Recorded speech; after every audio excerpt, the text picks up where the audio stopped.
एक था सनकीलाल। बड़ा बंगला और व्यापार उसे विरासत में मिले थे। धन संपत्ति की उसके पास कोई कमी नहीं थी, लेकिन उसकी सनक और अजीबोगरीब हरकतों के कारण कोई भी उसके साथ ज्यादा समय तक नहीं रह पाता।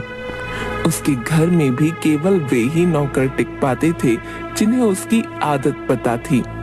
एक दिन वह एक व्यापारी को अपने घर खाने पर बुलाता है। उस व्यापारी को उसके सनकी मिजाज का पता नहीं था। सनकीलाल ने नौकरों को स्वादिष्ट खाना बनाने के लिए कहा। व्यापारी के आने पर, आओ आओ, मेरे घर में तुम्हारा स्वागत है। आपका बंगला बहुत बड़ा और सुंदर है। दोनों सोफे पर बैठकर कई बातें करते हैं। चलो पहले खाना खा लेते हैं, उसके बाद मैं तुम्हें अपना पूरा बंगला दिखाऊंगा। खाने की मेज स्वादिष्ट व्यंजनों से भरी थी। नौकर खाना परोसता है।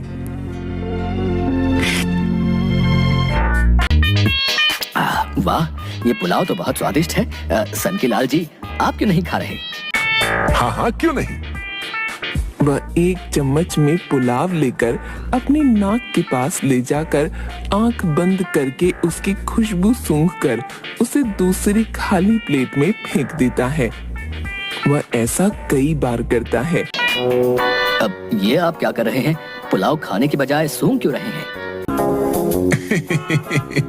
जनाब, मेरा पेट तो सुनकर ही भर जाता है। वह जोर से डकार लेता है और पेट पर हाथ फेरता है। अजीब आदमी है, भला खाने की खुशबू से किसका पेट भरता है? पूरा पुलाव फेंक दिया। पेट पूरा भर गया है, चलो थोड़ा घूम आते हैं। वह व्यापारी को अपना बंगला दिखाकर बगीचे में ले जाता है। आहा, मौसम कितना सुहावना हो गया है।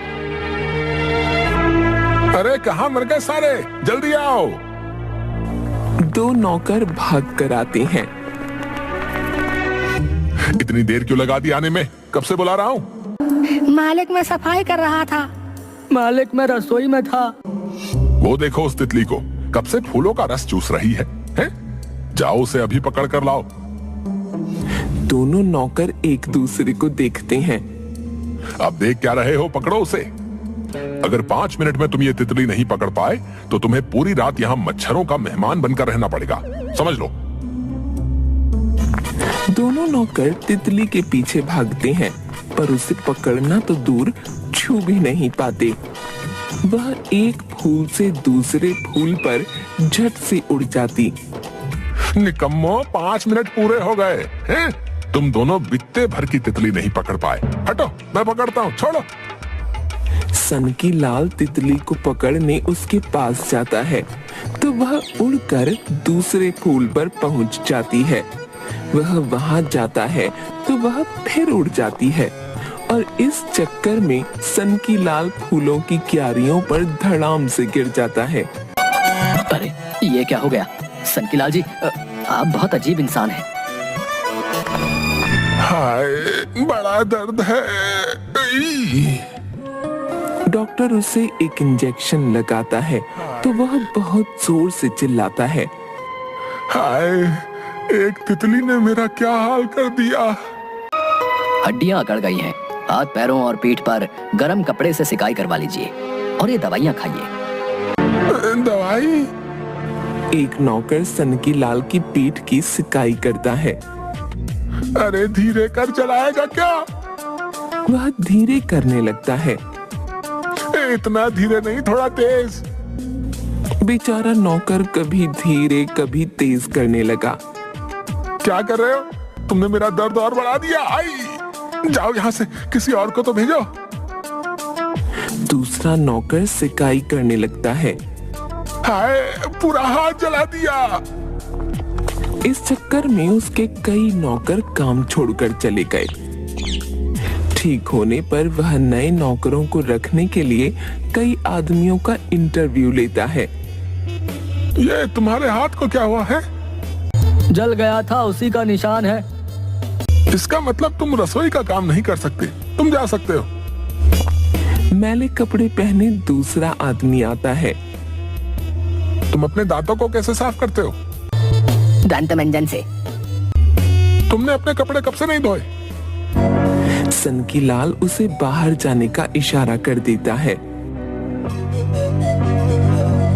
देखा, पगार बढ़ाने के बावजूद कोई ढंग का आदमी नहीं मिल रहा।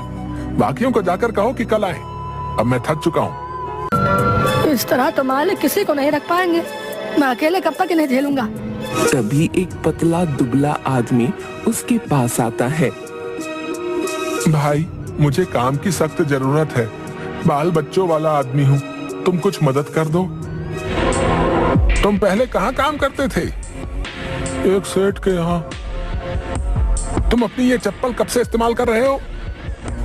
आदमी चुप रहता है। तुम दिन में कितनी बार नहाते हो? मुझे गूंगा आदमी नहीं चाहिए। जाओ यहाँ से। मुझे काम की बहुत जरूरत है। आप जो कहेंगे मैं करने के लिए तैयार हूँ। मोती को लेकर आओ। नौकर मोती को लाता है।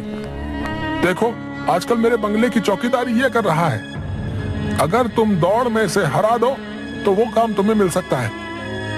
आदमी हैरान होकर देखता रह जाता है।